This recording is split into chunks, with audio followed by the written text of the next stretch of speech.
Welcome to my channel Pragati Institute. अपने पिछले video में मैंने आपको एक कंडीशन बताई थी कि जब ब्याज की दर ना दी हो तो उसका मैं पहला वाला मेथड यानी विपरीत क्रम अनुपात विधि इनवर्स रेशियो मेथड मैंने आपको समझा दिया था और उससे रिलेटेड एक न्यूमेरिकल भी करवा दिया था।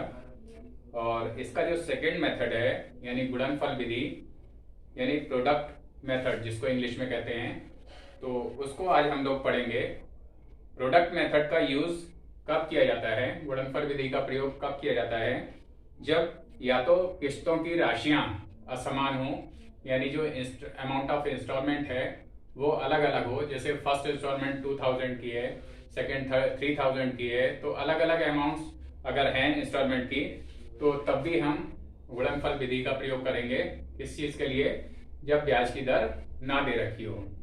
और अगर किस्तों की अवधियां असमान हो यानी उनका जो पेमेंट करने का जो पीरियड है इंस्टॉलमेंट्स का वो भी अगर अलग अलग है तब भी हम इस मेथड को यूज कर सकते हैं। और तीसरी जो कंडीशन है यानी कि दोनों ही चीजें अलग अलग हैं यानी अमाउंट ऑफ इंस्टॉलमेंट भी अलग अलग है और उनका जो पेमेंट करने का जो पीरियड है यानी जितने टाइम बाद वो उनको पे किया जाना है इंस्टॉलमेंट्स को, तो वो पीरियड भी अलग अलग है।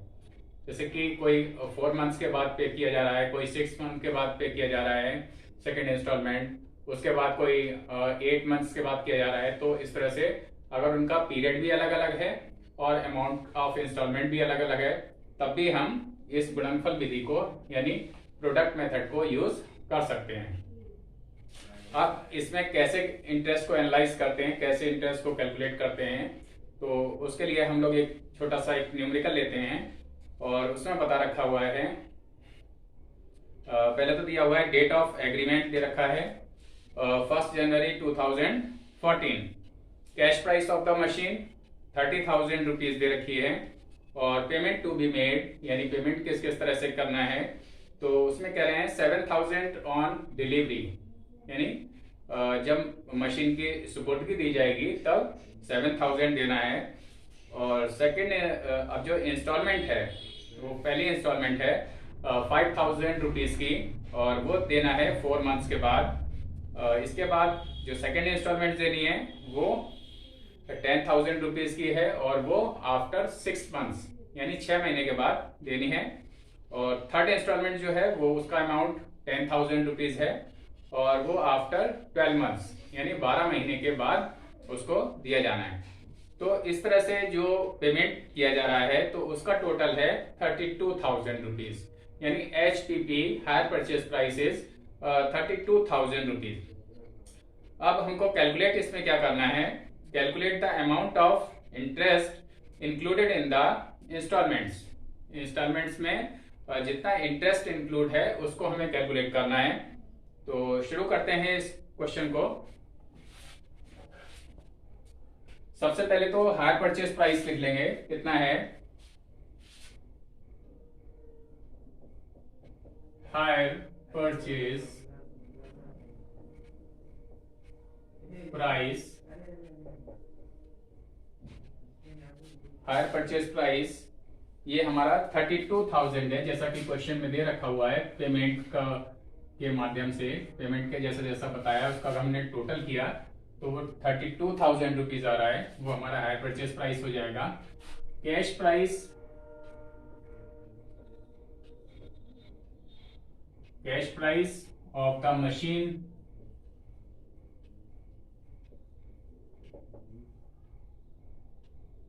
ये हमें दे रखा हुआ है 30,000 रुपीज। अब अगर इसमें से अब हमें इंटरेस्ट अगर कैलकुलेट करना है तो इंटरेस्ट के लिए क्या होगा, टोटल इंटरेस्ट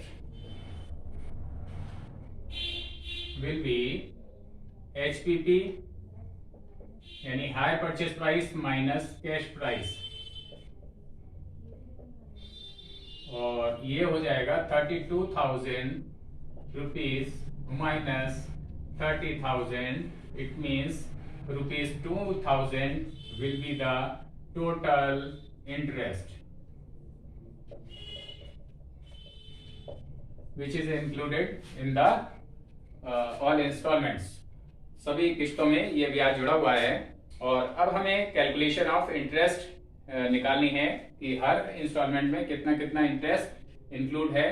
तो उसके लिए हम एक टेबल बनाते हैं, कैलकुलेशन ऑफ इंटरेस्ट। पहले इसका हेडिंग डाल लेंगे, कैलकुलेशन ऑफ इंटरेस्ट, ये बना लेंगे और इसका कॉलम्स इसके बना लेंगे।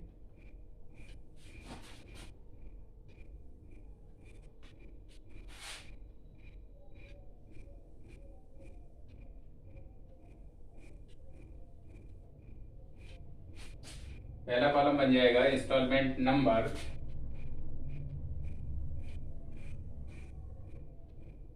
Instalment number. सेकेंड कॉलम बन जाएगा अमाउंट अनपेड, अमाउंट अनपेड, यानी जो अमाउंट देने से अभी रह गया है।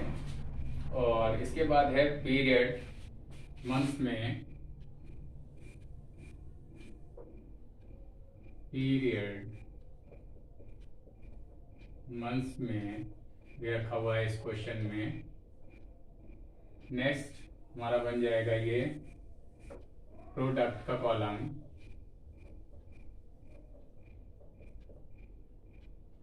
और इसके बाद इंटरेस्ट के दो कॉलम्स बन जाएंगे।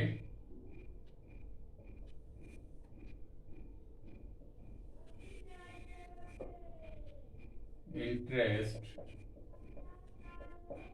इसमें कैलकुलेशन हो जाएगा और ये अमाउंट हो जाएगा। अब शुरू करते हैं। इसमें इमीडिएट पेमेंट है। इमीडिएट में वैसे तो 7,000 रुपीज देना था at the time of delivery, लेकिन हमें यहाँ पर देखना है कि इमीडिएट के बाद जो है हमारा कितना अमाउंट अनपेड है। इमीडिएट के टाइम, इमीडिएट के समय हमारा कितना टोटल अमाउंट अनपेड है वो देखना है। इमीडिएट पेमेंट के समय कितना अमाउंट अनपेड है, एंड दैट इज 32,000। पूरा 32,000 रुपये भी देने को बाकी था। और इसमें आगे कॉलम्स में हम इसको डैश लगा देंगे। और इसके बाद जो फर्स्ट इंस्टॉलमेंट थी, इसके टाइम में अभी कितना अनपेड था, तो फर्स्ट इंस्टॉलमेंट के टाइम में हम 7,000 रुपीज दे चुके थे at the time of delivery. तो 32,000 में से 7,000 लेस कर दिया, तो ये 25,000 ये आ गया। और अभी इसका सेकंड का भी ऐसे ही और थर्ड का भी अमाउंट अनपेड निकाल लेंगे पहले। तो 25,000 यही आ गया, माइनस जो फर्स्ट इंस्टॉलमेंट हम दे चुके थे वो लेस कर देंगे, यानी 5,000 रुपीज का। तो इसको हम लेस कर देंगे और ये हमारा आएगा 20,000 रुपीज, यानी 20,000 रुपये अमाउंट अनपेड था सेकंड के टाइम में फर्स्ट इंस्टॉलमेंट को देने के बाद। और इसके बाद है थर्ड इंस्टॉलमेंट जो थी, तो इसके टाइम में 20,000 यही आ जाएगा। और इससे पहले का जो सेकंड वाला इंस्टॉलमेंट था वो 10,000 रुपीज का हम वो पे कर चुके थे, तो उसको हम लेस कर देंगे यहाँ पर।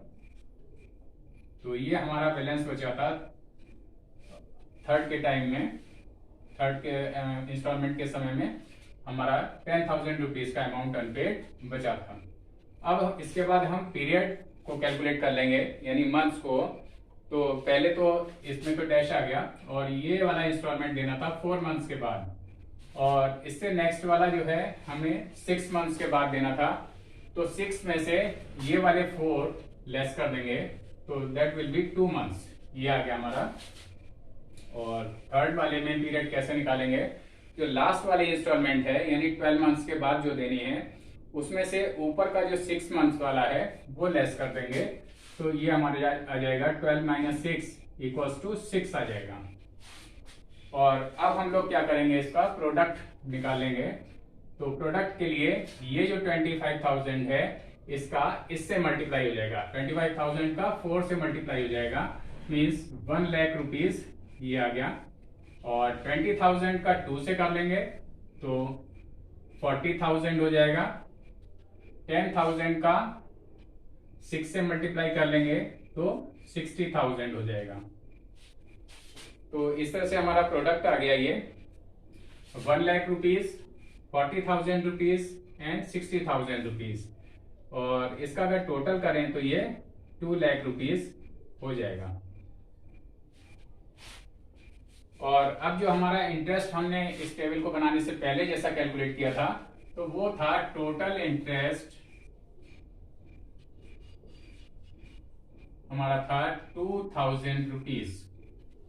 और उस 2,000 को ये जो हमारा रेशो आया है, जैसे कि अगर इन तीनों का अगर हम रेशो लेते हैं 1 लाख, 40,000 और 60,000, इसका अगर सबका हम रेशो लेते हैं तो रेशो हो जाएगा हमारा 10/20 हो जाएगा, इसका 4/20 हो जाएगा, इसका 6/20 हो जाएगा।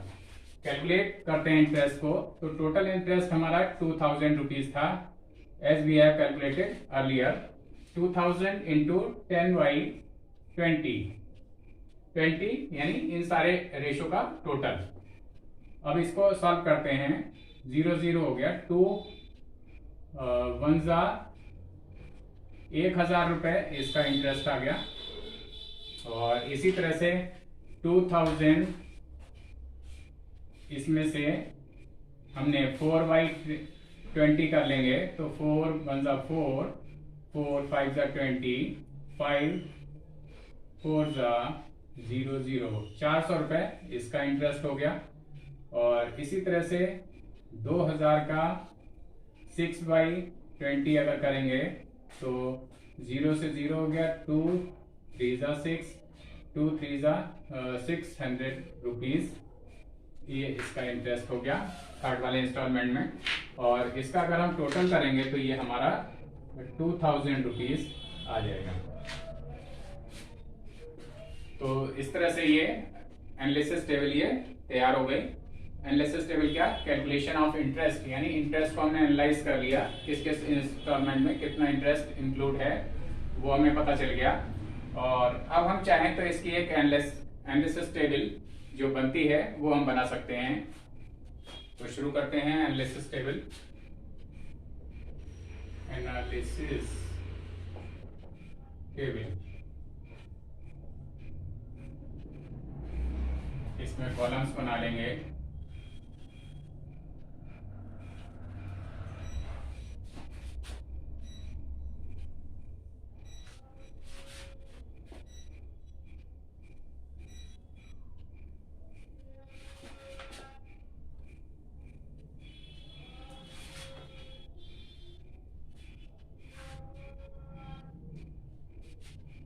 तो पहला तो कॉलम बन जाएगा डेट ऑफ पेमेंट का, डेट ऑफ पेमेंट। और सेकंड बन जाएगा amount of instalment, amount of instalment ये हो जाएगा। इसके बाद है इंटरेस्ट का कॉलम हो जाएगा, इंटरेस्ट जो अभी हमने कैलकुलेट किया था वो हो जाएगा। और इसके बाद है प्रिंसिपल अमाउंट, प्रिंसिपल अमाउंट का कॉलम हो जाएगा। और ये balance of cash price, cash price इसका कॉलम हो गया। अब इस टेबल को शुरू करते हैं। तो इसमें जैसा कि हमारे कैश प्राइस दे रखी हुई है 30,000, वो हम लिख लेंगे। और इसके बाद जो फर्स्ट पेमेंट था हमारा at the time of delivery 7,000 का, तो 1 जनवरी को हम देंगे। और 2014 ईयर है, अमाउंट था 7,000 रुपीज का, और इसमें इंटरेस्ट तो होता ही नहीं है। 7,000 यहाँ पर भी आ जाएगा, 7,000 इसमें से लेस कर देंगे तो ये आ जाएगा हमारा 23,000 हो गया। और इसके बाद जो हमारी इंस्टॉलमेंट थी वो 4 मंथ्स के बाद थी, तो 1 जनवरी से 4 मंथ्स हो गए, यानी कि फरवरी, मार्च, अप्रैल, मई, यानी 1 मई 105/2014 1 मई को दिया जाएगा, और ईयर वही रहेगा, तो क्योंकि 4 महीने बाद देना था। और इसका अमाउंट हो जाएगा 5,000 rupees.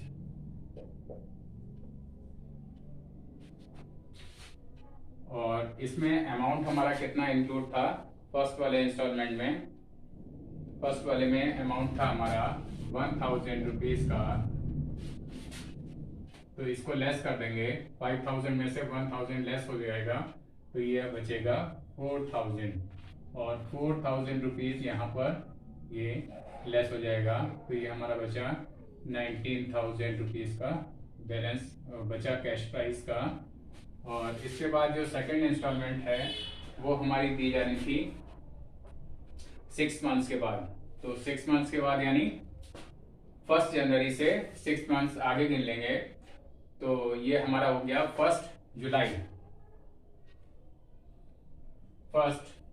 July is the 7th month of the year, तो 1/07/2014।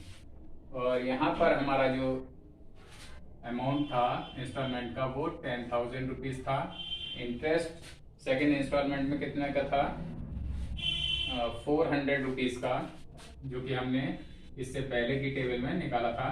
तो 10,000 में से 400 लेस हो गया, तो 9,600 रुपीज ये आ गया प्रिंसिपल अमाउंट। और इसको यहाँ पर लेस कर दिया जाएगा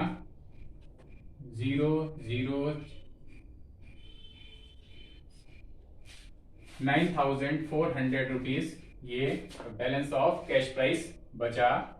और इसके बाद जो लास्ट इंस्टॉलमेंट है वो हमारा दिया जाना है 12 महीने के बाद, यानी कि 12 महीने के बाद हमारी डेट क्या आ जाएगी? नेक्स्ट ईयर में आ जाएगी 1/1/2015।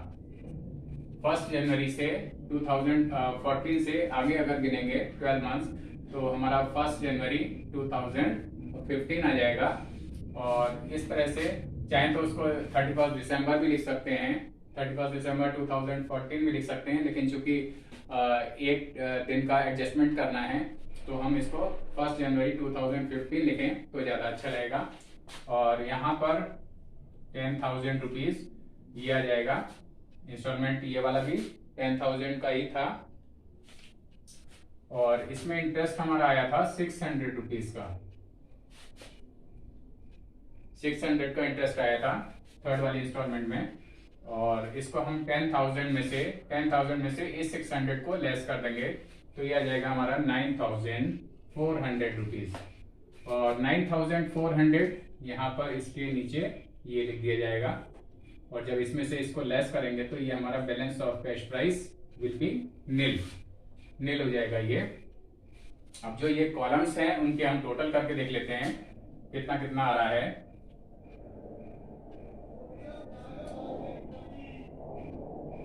$25 और 7 हो गया 32,000 ये हमारा HPP या हायर परचेज प्राइस हो गया। और इंटरेस्ट का कॉलम का टोटल आ गया 2,000 रुपीज। और इसका कैश प्राइस का टोटल अगर करेंगे तो इसको भी देख लेते हैं।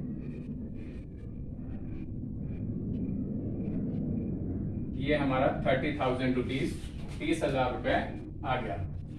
तो इस तरह से स्टूडेंट्स ये एनालिसिस टेबल तैयार हो गई, और ये उसका जब ब्याज की दर ना दी गई हो, यानी इंटरेस्ट का रेट नहीं दे रखा हो, तो उसका सेकंड मेथड था जो कि मैंने आज आपको समझाया। उम्मीद है आपको अच्छे से समझ में आ गया होगा।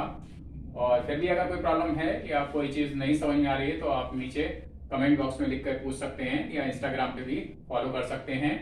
ये वीडियो और इससे पहले के जो मेरे 5 या 6 वीडियोज हैं तो उनको भी आप ध्यान से देख लें। उनमें भी अगर कोई प्रॉब्लम है तो आप नीचे कमेंट बॉक्स में लिखकर पूछ सकते हैं।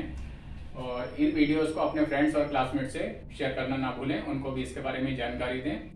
और अगर अब तक आप लोगों ने मेरे इस चैनल को सब्सक्राइब नहीं किया है तो सब्सक्राइब कर लें, जिससे आपको सभी नोटिफिकेशन समय से और सबसे पहले मिलते रहें, उनकी जानकारी मिलती रहे।